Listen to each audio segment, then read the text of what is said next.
안녕하십니까. 저는 여러분께 서양 정원의 숨은 매력을 소개해드릴 조경사 연구자 황주영입니다. 안녕하세요. 한국정원 스토리텔러 신지선입니다. 오늘 황 박사님과 함께 동서양의 정원 이야기, 어떤 특징이 있고 어떤 차이가 있는지 여행을 떠나는 기분으로 함께 가볼까 하는데요. 박사님, 우리가 여러분들께 동서양의 정원 하나씩 한번 소개해주면 어떨까요? 그럴까요? 서양 정원은 시대와 장소마다 다양한 양식이 있고 사람마다 선호하는 취향도 달라 어떤 정원이 최고다 라고 말하기는 어렵습니다. 오늘은 이제 형태와 특징이 비교적 뚜렷하게 드러나는 정원들을 보여드리겠습니다.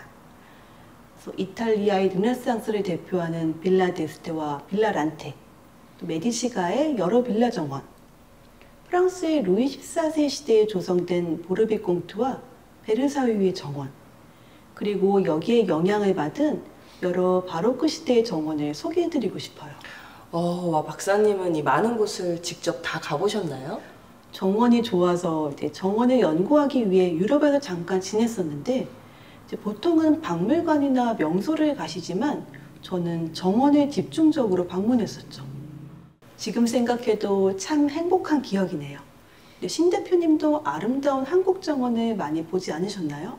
네, 저도 우리나라의 많은 정원들을 방문했었는데요. 참 행복한 기억으로 남아있죠. 모두 다 각자의 개성이 있고 아름다웠지만 개인적으로 감흥이 좀 컸던 곳을 한 두 군데만 꼽아보자면 먼저 명제고택을 들 수 있어요. 이곳은 18세기 초 조선시대 때 만들어진 고택인데요. 윤증이라고 하는 학자의 인품과 가치관이 이 작은 정원에 고스란히 담겨 있어서 잔잔한 감동이 참 오래가는 곳이에요. 또 하나를 꼽아보자면 부석사를 꼽고 싶어요.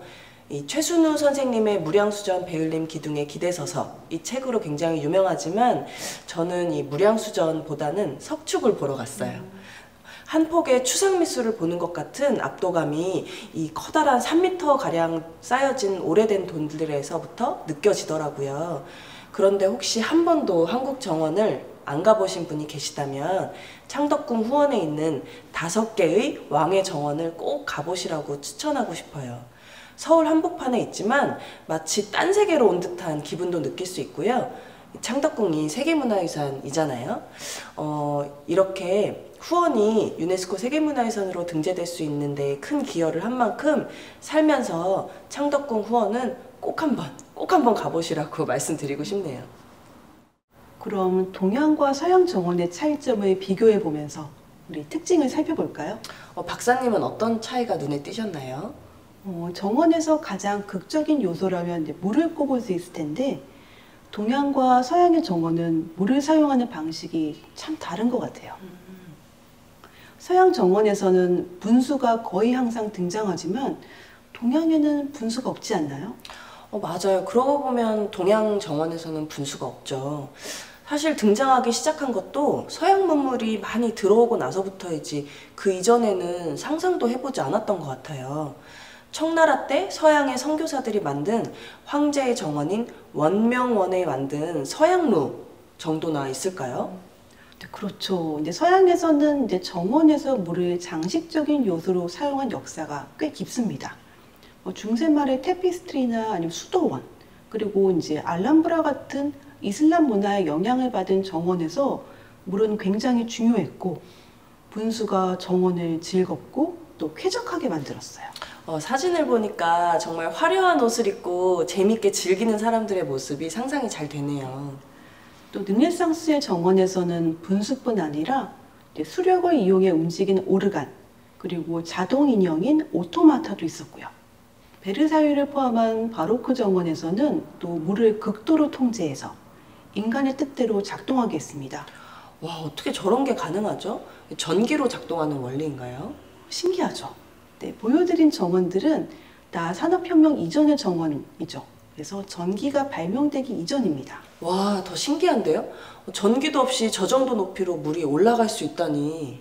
저도 처음에는 당연히 이제 요새는 전기 모터로 이용하려니 했어요. 그런데 오늘날까지도 이제 많은 정원에서 과거의 기술을 그대로 이용하고 있더라고요. 이걸 통해서 당시의 과학기술이 얼마나 발달했는지 알 수 있는 것 같아요. 그렇군요. 분수의 종류도 되게 다양한 것 같아요. 막 이렇게 위로 솟구치는 분수가 있다면 이렇게 졸졸졸졸 친근하게 흐르는 분수도 있고요. 맞아요. 그래서 힘, 즉 소유자의 권력이 얼마나 센지를 보여주기 위해서 엄청나게 크고 높게 솟구치는 분수도 있고 마치 상상 속의 파라다이스를 구현한 것 같은 그런 정원도 있죠. 우리 한국 정원은 근데 어떻죠? 먼저 사진을 한번 보여드릴까요? 이곳은 창덕궁 후원의 옥류천이에요. 물 흐르는 소리가 옥구슬이 구르는 것 같아서 옥류천이라는 이름이 지어졌죠. 그만큼 물이 굉장히 많이 흘렀던 곳이에요. 여기는 소세원인데요. 자연 계류가 흐르는 곳을 활용해서 정원을 만들었어요. 우리나라에서 가장 유명한 정원이에요. 정말 서양과는 많이 다르네요. 서양에서는 이제 물이 위로 솟구치게 해서 힘을 과시했다면 동양에서는 점차 낮은 곳으로 흘러가는 물의 자연스러운 흐름을 활용하고자 했네요.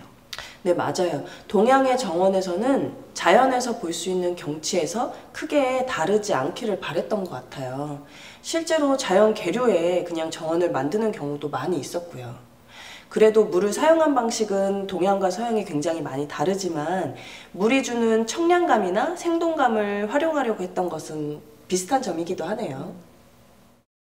식물에 대한 태도도 참 다른 것 같아요. 유럽의 정형식 정원에서는 이제 회양목 같은 사시사철 푸르른 나무를 많이 볼 수 있는데 여러 가지 이유가 있겠지만 깎아서 이제 원하는 모습으로 만들기 좋아서 그랬던 것 같아요. 그렇네요. 반면 동양의 정원에서는 이렇게 인위적으로 식물을 깎는 모습은 찾기 힘들죠. 근데 일본의 전정이 또 유명하지 않나요? 아, 맞아요. 일본에서도 나무를 열심히 다듬었었는데 이렇게 서양에서처럼 적극적으로 모양 자체를 아예 바꿔서 변형시키지는 않았던 것 같아요. 일본의 전정은 나무 고유의 모습을 유지하기 위한 전정이라고 할까요? 그렇다면은 동양에서는 이제 식물을 어떻게 활용했나요? 동양은 식물을 살아있는 존재로 생각했어요. 때로는 친구로 여기기도 했고요. 굉장히 존중해서 사람에게 어떠한 기운을 주는 존재로도 생각했죠. 미신 같은 건가요, 혹시? 뭐 미신 같은 내용으로 들릴 수도 있어요. 예를 들면은 집 안에 큰 나무를 심으면 주인이 병들어 죽는다, 이런 무시무시한 얘기도 있어요. 재밌네요. 근데 지금 사람들이 믿기에는 좀 힘든 얘기인 것 같아요. 맞아요. 굉장히 허황된 이야기처럼 들리기도 하지만 사실 잘 생각해보면 과학적인 내용이기도 해요. 집 안에 커다란 나무가 있으면 거실로 햇빛이 안 들어오고, 그리고 나무에 사는 벌레도 집 안으로 들어오게 되니까 사람이 병들기 쉬운 환경이 되는 건 사실이죠. 그러고 보니 그러네요. 아직도 어떤 마을에서는 아주 오래된 나무를 신성시 여겨서 소원을 빌거나 하기도 해요. 하회 마을에 가면 대표적인 예가 있는데요.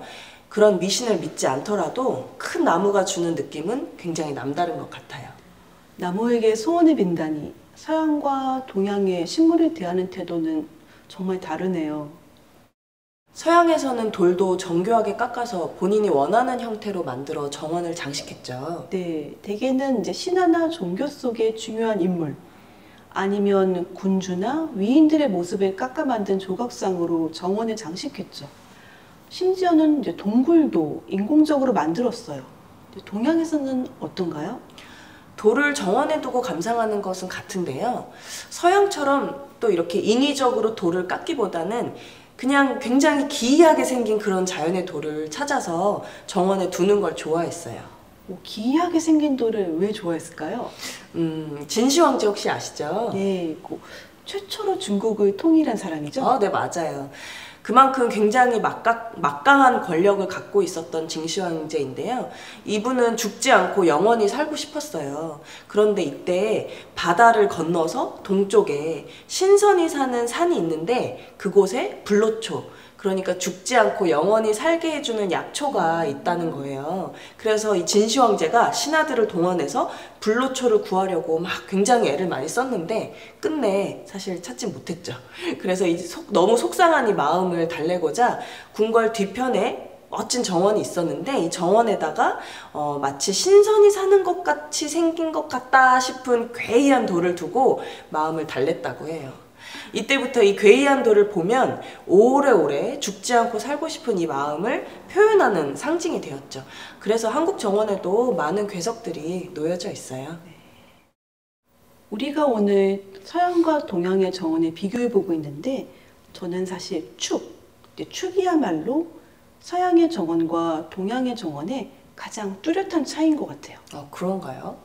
네, 서양의 정형식 정원은 원근법적인 설계를 기본으로 하기에 항상 중심이 되는 지점이 있고 그곳이 권력의 중심이 됩니다. 이게 가장 잘 나타나는 곳이 베르사유인데요. 성의 2층 가운데에 왕의 침실이 있습니다. 여기가 정원의 시작점이 돼요. 여기에서 시작한 강력한 중심축이 정원을 가로질러 무한으로 뻗어나가고 또 다른 길들도 태양빛처럼 방사선으로 나아갑니다. 그래서 공간 자체가 이제 왕의 권력을 시각화하죠. 서양 정원에서 축이 중요했던 것은 정원이 나의 권력이 얼마나 대단한가를 보여주는 수단 중 하나였기 때문인 것 같아요. 동양에서도 왕의 정원처럼 권력을 표현해야 하는 곳에서는 축이 굉장히 중요한 설계 언어였어요. 하지만 그 이외의 대부분의 정원, 특히 조선처럼 세상에 실망하고 자연에서 위안을 얻으며 조용히 지내기 위해 만든 정원에서는 굳이 힘을 과시하는 정원을 만들 필요가 없었죠. 이렇게 정원을 만든 이유가 무엇인지에 따라 공간 구성 원리가 완전히 달라지네요. 신 대표님은 정원이 무엇이다 라고 정의하시나요? 제가 생각하는 정원은 정원을 만든 사람이 생각하는 바가 고스란히 표현되는 야외 공간이에요. 내가 어떤 사람인지가 내가 만든 정원을 보면 다 알 수 있기 때문인데요. 평소에 안목을 올리기 위해서 멋진 생각도 많이 하고 좋은 것도 많이 보고 그렇게 사는 것이 굉장히 중요한 것 같아요. 저는 이제 행복해지기 위해 일부러 만들고 가꾸는 장소라고 하는데요. 다시 말하자면 이제 한 문화가 꾸는 꿈, 이상을 자연을 통해 드러나는 공간이라고 생각해요. 그렇게 그토록 다양한 정원이 만들어져 왔고요. 이제 문화적 맥락이 다양하기에 자연에 대하는 태도도 각양각색인 것 같아요.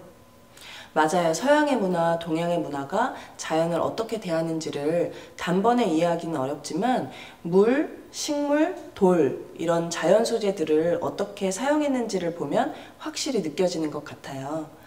그럼 이 영상을 보시는 분들도 이제 정원을 통해서 동서양의 문화를 보다 깊이 있게 배우길, 그래서 삶을 더 풍성하고 또 재미있게 만들길 바라볼까요?